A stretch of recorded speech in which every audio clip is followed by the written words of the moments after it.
Assalamualaikum warahmatullahi wabarakatuh. Perkenalkan, saya Nita Hapsari, calon guru penggerak angkatan 5 dari SMK Negeri Mojo Agung. Pada kesempatan kali ini, saya akan menjelaskan tentang tugas demonstrasi kontekstual saya berkaitan dengan nilai dan peran guru penggerak. Nilai-nilai guru penggerak.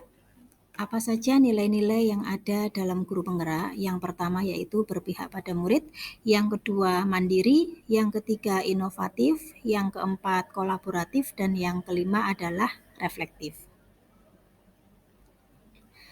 Kemudian, apa saja yang akan saya lakukan berkaitan dengan implementasi nilai-nilai guru penggerak?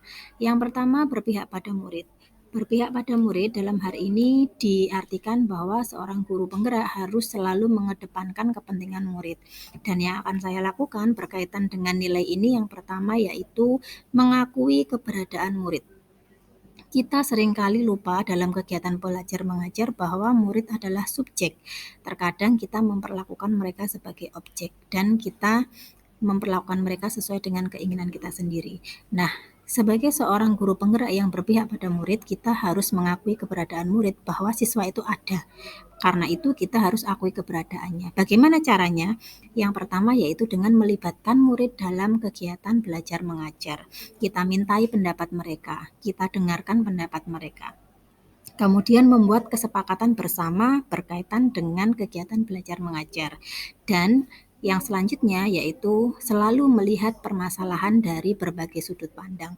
Ketika terjadi permasalahan di kelas yang melibatkan siswa, kita tidak langsung menghukum atau tidak langsung memutuskan, tetapi kita harus melihat dari sudut pandang siswa, alasan terjadi permasalahan itu seperti apa, dan kemudian kita bersama-sama mencari solusi untuk menyelesaikan permasalahan tersebut. Berikutnya mandiri. Mandiri di sini diartikan sebagai seorang guru penggerak harus dapat memampukan dirinya dalam melakukan aksi dan juga bertanggung jawab. Dan apa saja yang akan saya lakukan berkaitan dengan nilai mandiri di sini? Yang pertama yaitu senantiasa mengembangkan kompetensi diri dengan mengikuti berbagai pelatihan-pelatihan tanpa disuruh atau dengan keinginan sendiri. Kemudian melaksanakan tugas secara mandiri. Inovatif.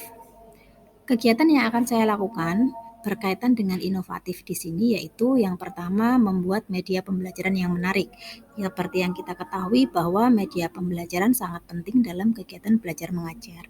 Dengan media pembelajaran yang menarik, tentunya siswa akan semakin semangat dalam mengikuti kegiatan belajar mengajar. Yang kedua, melaksanakan kegiatan belajar mengajar yang menyenangkan, memilih metode belajar yang disenangi oleh siswa sehingga dalam kegiatan belajar mengajar siswa menjadi lebih nyaman dan lebih senang. Berikutnya yaitu kolaboratif. Kolaboratif diartikan sebagai adanya kemampuan membangun daya sanding atau biasa juga disebut dengan bekerja sama. Apa yang akan saya lakukan berkaitan dengan nilai kolaboratif? Yang pertama yaitu menjadi coach rekan sejawat, membantu rekan sejawat dalam merancang pembelajaran, membantu rekan sejawat dalam menentukan media dan juga metode pembelajaran. Kemudian yang kedua, aktif dalam kegiatan MGMP, dan yang ketiga, ikut serta dalam kegiatan sekolah. Berikutnya yaitu reflektif. Reflektif di sini diartikan sebagai seorang guru penggerak harus senantiasa memperbaiki diri, belajar dari pengalaman. Kemudian apa yang akan saya lakukan? Yang pertama yaitu membuat refleksi untuk diri sendiri. Kemudian yang kedua, bersama-sama dengan siswa membuat refleksi kegiatan pembelajaran. Setiap akhir sesi pembelajaran, saya akan bersama-sama dengan siswa mengajak mereka untuk merefleksi kembali dalam pertemuan kali ini kira-kira apa yang sudah mereka pelajari, kemudian kesulitan-kesulitan apa saja yang mereka alami. Dan yang terakhir yaitu adanya kesadaran untuk selalu belajar dari kesalahan dan senantiasa memperbaiki diri. Ketika saya membuat sebuah kesalahan atau ketika saya melakukan sesuatu yang menurut saya itu tidak berhasil, maka saya akan mencari kenapa kok kurang berhasil, kenapa kok tidak berhasil, kenapa kok ini salah. Mungkin dengan cara bertukar pendapat dengan rekan sejawat, atau meminta pendapat kepada rekan-rekan guru yang lebih senior. Tentu saja setelah itu harus belajar dari kesalahan, kemudian senantiasa memperbaiki diri.